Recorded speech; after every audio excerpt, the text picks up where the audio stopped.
Hello everyone, welcome to my channel learn with Faiza. आज हम एक ऐसी हेल्थ प्रॉब्लम और उसके सोल्यूशन के बारे में बात करेंगे कि आप यहाँ पे इस वीडियो में देख रहे हैं कि आपको पेट में दर्द हो रहा है और दर्द होने के कारण आपको बार बार जो है वो टॉयलेट जाना पड़ता है। तो टॉयलेट में आपको ऐसा फील होता है कि आपको डायरिया हो गया है। तो डायरिया को रोकने की दवा के बारे में आज हम सीखने वाले हैं कि ये जो दवा है वो कब और कैसे और किस कंडीशन में आप यूज़ कर सकते हैं। तो उस दवा का नाम है रोको कैप्सूल्स। तो रोको कैप्सूल्स में जो उसका सॉल्ट कंटेंट है वो है लोपेरामाइड HCl। तो आज के हमारे वीडियो लेक्चर में डिटेल में स्टडी करेंगे रोको कैप्सूल के बारे में। तो चलिए स्टार्ट करते हैं। ये जो कैप्सूल है लोपेरामाइड, उसके बारे में आज हम क्या क्या कंटेंट सीखने वाले हैं। तो ये जो सारे लिस्ट ऑफ कंटेंट आप यहाँ पे देख रहे हैं, इस तरीके से आपको जितने भी कंटेंट हैं वो आज के हमारे वीडियो लेक्चर में सीखने को मिलेंगे।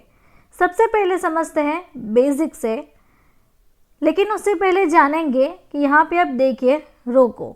तो रोको का मतलब ही होता है कि अगर किसी को डायरिया हुआ है तो वो डायरिया को इनिशियली रोक देगा। तो इस तरीके से सिप्ला ने ऐसा उसका ब्रांड नेम बनाया हुआ है। लोपेरामाइड HCl वो उसका सॉल्ट कंटेंट है। अब हम जानेंगे कि ये जो कैप्सूल है वो कौन से क्लास से बिलोंग करती है। ये कैप्सूल एक एंटी डायरियल मेडिकेशंस है, यानी कि जब भी आपको डायरिया हुआ है तो ये मेडिसिन का काम क्या है कि वो डायरिया को रोक देगी। अगर डायरिया हुआ है तो वो उसे इनहिबिट करेगी। तो बेसिकली डायरिया की ट्रीटमेंट में ये मेडिसिन यूज़ होती है। और अगर आपका बोअल जो मूवमेंट है वो डिस्टर्ब हो गया है, IBD है आपको, यानी कि इन्फ्लेमेटरी बोअल डिजीज़, उसमें क्या होता है कि आपको बार बार टॉयलेट जाना पड़ता है। तो यहाँ पे आप उसका ब्रांड नेम भी देख सकते हैं, रोको उसका ब्रांड नेम है। सिप्ला कंपनी बनाती है, 2 mg में अवेलेबल रहती है।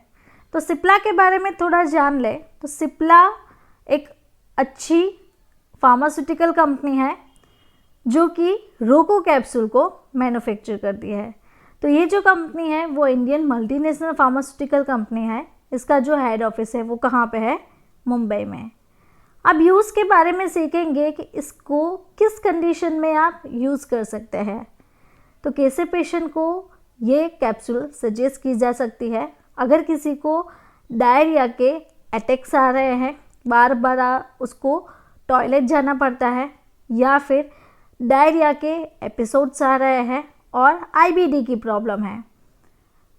तो IBD यानी कि इन्फ्लेमेटरी बोअल डिजीज़, और दूसरा जो आता है IBS का मतलब होता है इरिटेबल बोअल सिंड्रोम। तो इरिटेबल बोअल सिंड्रोम में अब यहाँ पे हम देखेंगे कि ये जो हमारा इंटेस्टाइन है वो नॉर्मल है। तो नॉर्मल इंटेस्टाइन में हमारा जो मल है वो इस तरीके से फ्लो होगा।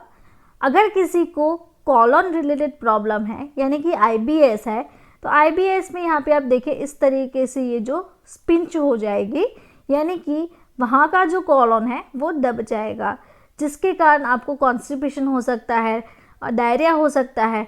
तो ये जो सारी कंडीशंस हैं उस कंडीशन में पेशेंट को रोको कैप्सूल सजेस्ट की जा सकती है। अब लेबल स्टडी के बारे में देखें तो ये एक प्रिस्क्रिप्शन बेस्ड ड्रग है। तो प्रिस्क्रिप्शन कैसे पता चलेगा? तो RX जिस भी मेडिकेशन में लिखा हुआ हो उसका मतलब होता है कि प्रिस्क्रिप्शन बेस्ड ड्रग।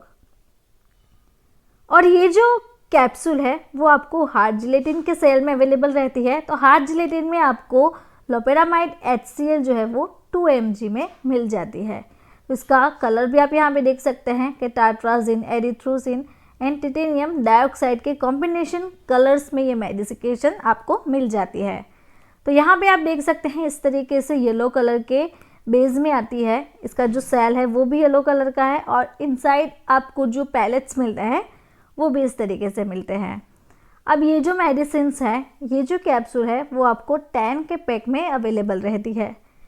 अब जाने कि ये मेडिसिन हमारी बॉडी में जाके कैसे वर्क करती है। तो लोपेरामाइड एक एंटी मोटिलिटी दवा है। इसका मतलब यह है कि खाने को आपके पेट और इंटेस्टाइन से गुजरते समय मल को धीमा कर देता है। तब आपका शरीर आपके इंटेस्टाइन से अधिक पानी खींच लेता है, जिससे आपका मल सख्त हो जाता है और आप कम बार टॉयलेट करने जाना पड़ता है। तो ये दवा आपको इस तरीके से काम करती है। जिसको भी ये जो मल है ये नॉर्मल कंडीशन में है तो इस तरीके से फ्लो होगा। अगर किसी को डायरिया हुआ है तो ये जो वाटर मॉलिक्यूल्स हैं वो बॉडी में ज़्यादा हो जाते हैं और अदर जो कंटेंट है वो बॉडी के अंदर से बाहर निकलने लगते हैं। इस तरीके से इसका इम्बैलेंसिंग हो जाता है।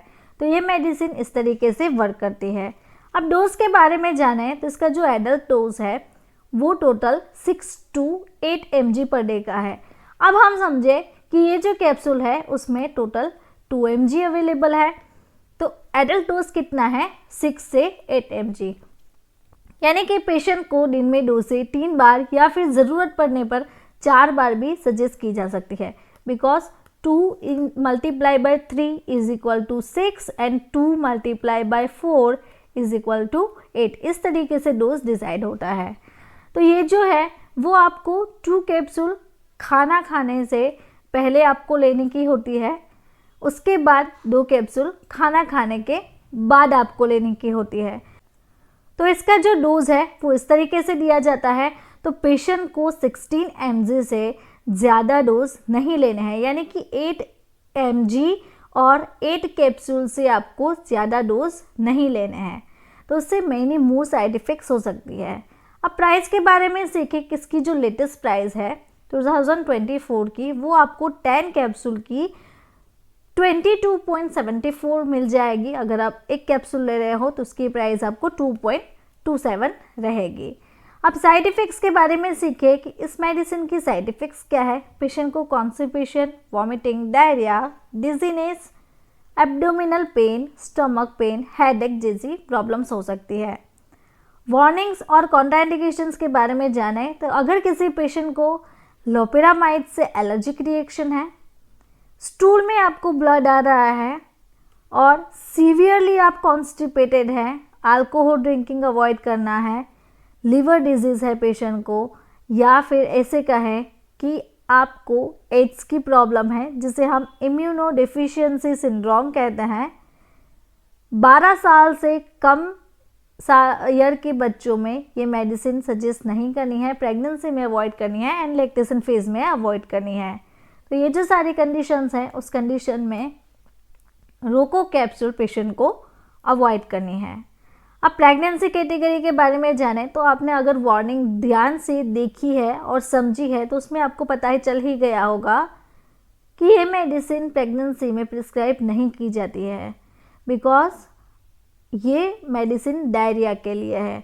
तो इसकी जो प्रेगनेंसी कैटेगरी है वो सी है। तो खास करके प्रेग्नेंट एंड ब्रेस्ट फीडिंग महिलाओं में ये मेडिसिन सजेस्ट नहीं की जाती है। अब ड्रग इंटरेक्शंस के बारे में देखें तो यहाँ पे ये जो आप लिस्ट ऑफ ड्रग्स देख रहे हैं, ये जो सारी ड्रग्स है उस ड्रग के साथ रोको कैप्सूल जो है वो ड्रग इंटरेक्शंस करती है। तो पेशेंट को इसके कॉम्बिनेशन में सजेस्ट नहीं करना है। तो अगर आपको मेरा ये वीडियो अच्छा लगा तो आपको ये वीडियो भी अच्छा लगेगा। ऐसे ही डिजीज़ एंड मेडिसिन के बारे में जानकारी चाहिए तो आप मेरे चैनल को यहाँ से सब्सक्राइब कर सकते हैं और बेल आइकॉन को टर्न करना ना भूलें। Thank you for watching my video.